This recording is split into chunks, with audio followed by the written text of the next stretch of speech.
السلام علیکم viewers, welcome back to my channel. امید ہے آپ سب خیریت سے ہوں گے۔ تو آج میں جس ٹاپک پر بات کرنے جا رہی ہوں، ارریگولر پیریڈس یعنی پیریڈس کا ٹائم پر نہ آنا یا سائیکل کا بار بار چینج ہونا ایک کامن مسئلہ ہے جو اکثر ہارمونل امبیلنس کی وجہ سے ہوتا ہے، اور اس کے پیچھے بہت سے اسپیسیفک کازز ہو سکتے ہیں جنہیں سمجھنا ضروری ہے تاکہ صحیح سلوشن اپلائی کیا جا سکے۔ سب سے پہلی اور کامن وجہ ہارمونل امبیلنس ہے، جہاں ایسٹروجن اور پروجسٹرون ہارمونز کا بیلنس ڈسٹرب ہو جاتا ہے۔ یہ امبیلنس اسٹریس، پور ڈائٹ یا کسی میڈیکل کنڈیشن کی وجہ سے ہو سکتا ہے۔ دوسری امپورٹنٹ وجہ PCOS ہے، جس میں اووریز میں چھوٹی چھوٹی سسٹ بن جاتی ہیں اور اوویولیشن پراپر نہیں ہوتا،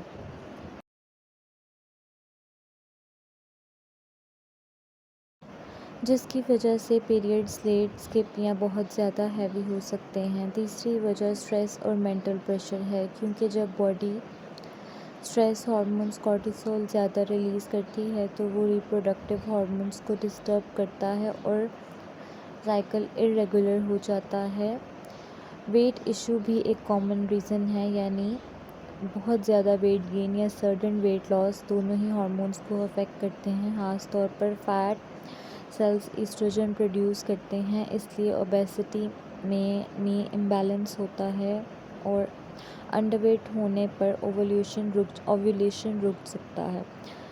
تھائرائیڈ ڈس آرڈرز بھی ایک مین ریزن ہو سکتے ہیں، جیسے ہائپو تھائرائیڈزم یا ہائپر تھائرائیڈزم۔ یہ بھی ڈائریکٹلی مینسٹرل سائیکل کو ڈسٹرب کرتے ہیں۔ ایکسیسو ایکسرسائز، خاص طور پر جب باڈی کو پراپر نیوٹریشن نہ مل رہا ہو، تو یہ پیریڈز کو روک بھی سکتا ہے۔ اور کنٹراسیپٹیو پلز یا ہارمونل میڈیسنز کا یوز جو سائیکل کو ٹیمپرلی ڈسٹرب کر سکتا ہے۔ بریسٹ فیڈنگ یا پریگنینسی کے بعد ہارمونل چینجز آتے ہیں، سائیکل کو نارمل ہونے میں ٹائم لگتا ہے۔ پور ڈائٹ اور نیوٹریشنل ڈیفیشنسی جیسے آئرن، وٹامن ڈی، B12 کی کمی جو ریپروڈکٹیو ہیلتھ کو افیکٹ کرتی ہیں، اور لائف اسٹائل فیکٹرز جیسے لیٹ نائٹ نیند کی کمی، جنک فوڈ اور سیڈنٹری روٹین جو باڈی کے نیچرل ردم کو ڈسٹرب کرتے ہیں۔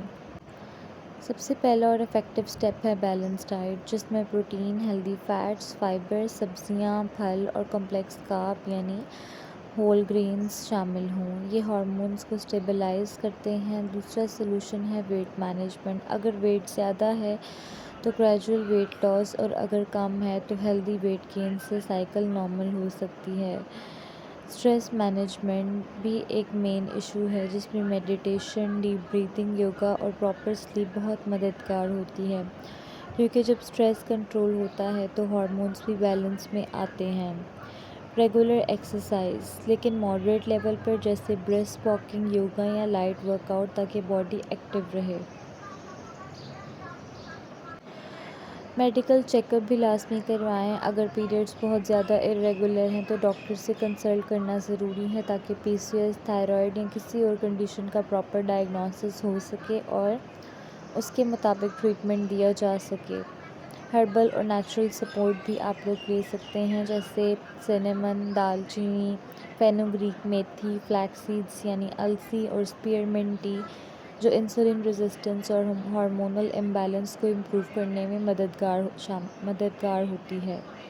خاص طور پر PCOS میں ہائیڈریشن اور ڈیٹاکس، زیادہ پانی پینا بھی امپورٹنٹ ہے۔